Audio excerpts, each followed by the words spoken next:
Welcome to the channel, viewers. This is Rev Dr. J.W. Morrison, theologist, New South Wales, Australia. It's quite cold tonight. Thank you for joining me. We're going to talk about covert emotional incest and the shielding. And I remember shielding from my first marriage. The children would be put between the two of us of a night in bed. And I don't think that was healthy for anyone, wanting to be that close to the children. We got onto it and tried to change things. At that point, I think the marriage she was on the way out anyway. We had a lot going on. Building houses, churches, interferers, all the usual contributors to a marriage breakdown. And that was that. But I do remember the children, in a way, were shields for the situation there. And this is what happens when they're only little kids. They're only 3, 4, maybe not even that, around that. But what happens later in life is these women use their children as shields. And I've experienced this a couple of times in my second marriage. I'd get home from work. Bricklaying is hard. This is what these people don't realise, how hard it is. And you'd come home from work and her son had moved in, and just as you're pulling up, they're driving out. And you're going, hang on, see, what's going on? So-and-so needs to get a pad from Officeworks. They'd had all day to do it. And these are the signs that are going to show you that something's not right in the mind of the woman that you're with. Cut a long story short, the son ended up destroying the marriage, so did the daughter. I couldn't stand him after a while. And the arse fell out of that. But I've seen this shielding, using the children as a shield, deliberate shield to avoid the man. And I'm not sure why these people want a man. If they get to the point where they're doing that. I think if you've gotten to the point where you're doing that in your relationship, you're better off just telling the bloke, this ain't going the way that I thought it would, or would like it to, or whatever the issue is. But for a lot of these women, they're not used to supply, where they're the center of attention, where there's no interferences or obstructions between them, where the supply that they're getting from the masculine is focused. They're used to turmoil, they're used to toxicity, they're used to negligence, they're used to being stood over. And they get to the point where they use their children as a shield. And this can go on into adult life, the adult life of the child, particularly with covert emotional incest, or overt narcissistic overt narcissistic emotional incest, when the child steps in and becomes a shield between the parent and the partner. Now, what you've got to understand is the mother must be playing a part in this. If she is not, or the father, if it's a daughter, whatever the combination is, could be the son and the mothers become the shield. The son will use their mothers as shields. They're little grubs and gremlins and minions, but that have never really grown up. Because the mother in the previous marriage would have turned to these boys, or the father to the girls, to shield themselves from the father and produce a sense of negligence and punishment towards the husband by gravitating and emotionally connecting with their male sons. This can force the man out of the house. This is a very demonic style of demasculinization. Now, if you're not aware of it and you're not studied in all this, it can tear you to pieces. And these women wonder why. I've had several women, actually 4, say to me that the man that I was with said it's either the children or me. And now to me, that's kamikaze. You ain't going to survive that question, right? Common sense will tell you you're not going to survive that question. They're always going to pick the children. Blind Freddy would know that, but this is showing you the point of desperation that these people get to, where the women line up the adult children to psychologically assassinate the peace and the cohabitation of the man in their house. The woman hands over the authority of the house to the adult children, who then throw a coup, right? There's a collusion between the mother and the adult boys, or the father and the adult girls, to throw a coup against the other partner, against the other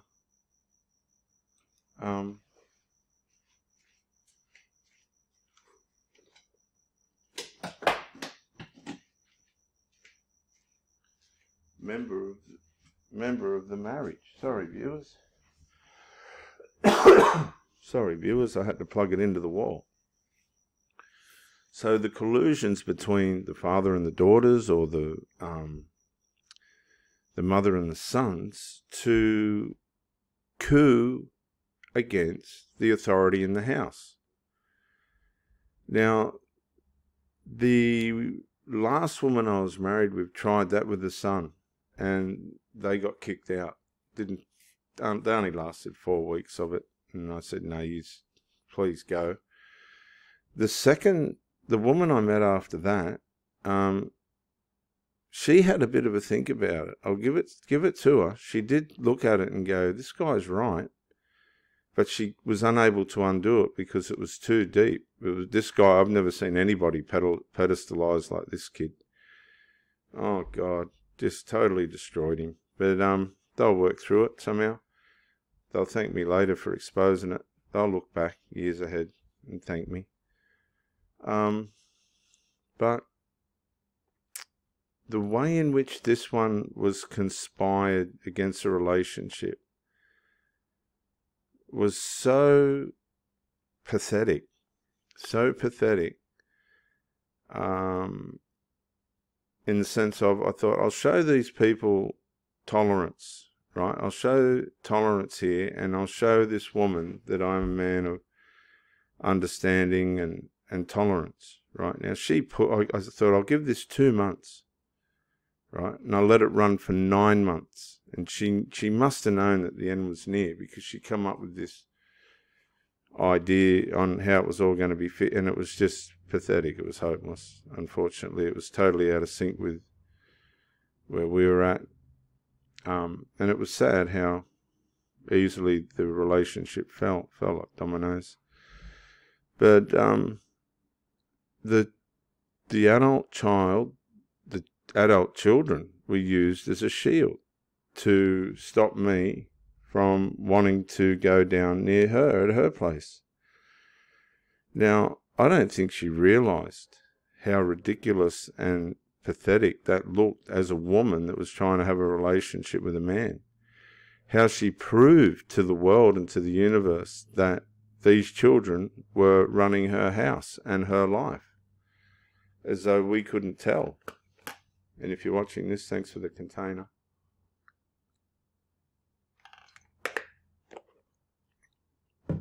And it was like I was on trial. These stupid people had me on trial to try and justify who I was. And I'm telling you, it was just so unhealthy. The darkness that come over that relationship towards the end was so thick, right? It didn't affect my performance, because I've seen as dark as it can get before. But I watched this woman, with all, with everything set up around, everything was set up around her to just flourish. And she just, I'm telling you, these women, they don't know what it is. They don't know what it means. They don't know what to do. They don't know what to do. They've been abused. right? They've been abused by the men in their lives. They don't understand peacefulness and a place of privacy and healthiness. They got no comprehension. They just do not know what to do with it. And I always knew that this was going to default back to the covert emotional incest, because the intrusion and the dysfunction was coming from all out of her side of it all. Because I'd had years and years of experience with dysfunctional women, I knew exactly how this was going to go down and what was probably going to happen. Before. In one of the breakups, the flying monkeys were ringing me and abusing me and carrying on. And or one of them anyway, the scapegoat. But it doesn't matter how hard you try. I've said this before. Who you are, what you're doing in life, whether you've succeeded in life or not, whether you are, person that can fit in with people or not, there's an underlying agenda that is being empowered by the parent and the children to work as a shield against a relationship, to probably protect the integrity of the covert emotional incest union. Now, these people aren't going to understand a word of this. They're going to be probably going, this guy's a psycho. Come and talk. I'm doing this on purpose. I'm doing these videos on purpose to help people not fall into this horrible, wicked, destructive element of overt and covert emotional incest. It's destroying the people in it. That's the funny part.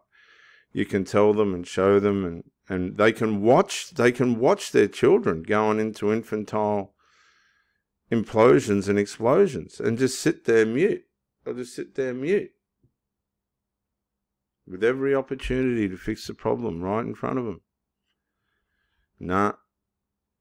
So we constantly are working on our minds and on our character, and trying to develop and listen to ways in which we can be better men in that. But you come up against this kind of spiritual, real life, real time shielding, where it wipes out the whole one side of a relationship, and the person's just turning up to meet an end. You've already gone past the point of trying to figure out, if there really is a future or not. You've seen where the loyalties lie. And it's never a choice between these people and their children. This is never the issue. I made that clear. It is never about choosing between me or your children. Have your children. Take them. Have them. It's about balance, and it's about healthiness, and it's about being a team. You cannot be a team with people who work in and live by overt narcissistic emotional incest or covert emotional incest, because they're too blindsided from the DNA side.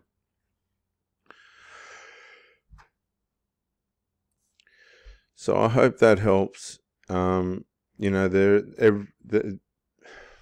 People are being so badly damaged by this, none more so than the parent and the child, ultimately. But I'm going to continue to bring light on this. That was overt, narcissistic, emotional incest and shielding, covert, emotional incest and shielding. This will resonate with a lot of people, because a lot of people are using their children, even at young ages. They're conditioning their children without even realizing, to shield the parents from each other as a shield. And that's abuse. That's a molestation in itself. So this is Rev Dr. J.W. Morrison, theologist. Like, comment, share, subscribe to the channel. Thank you for joining me. I do hope this helps, and bye for now.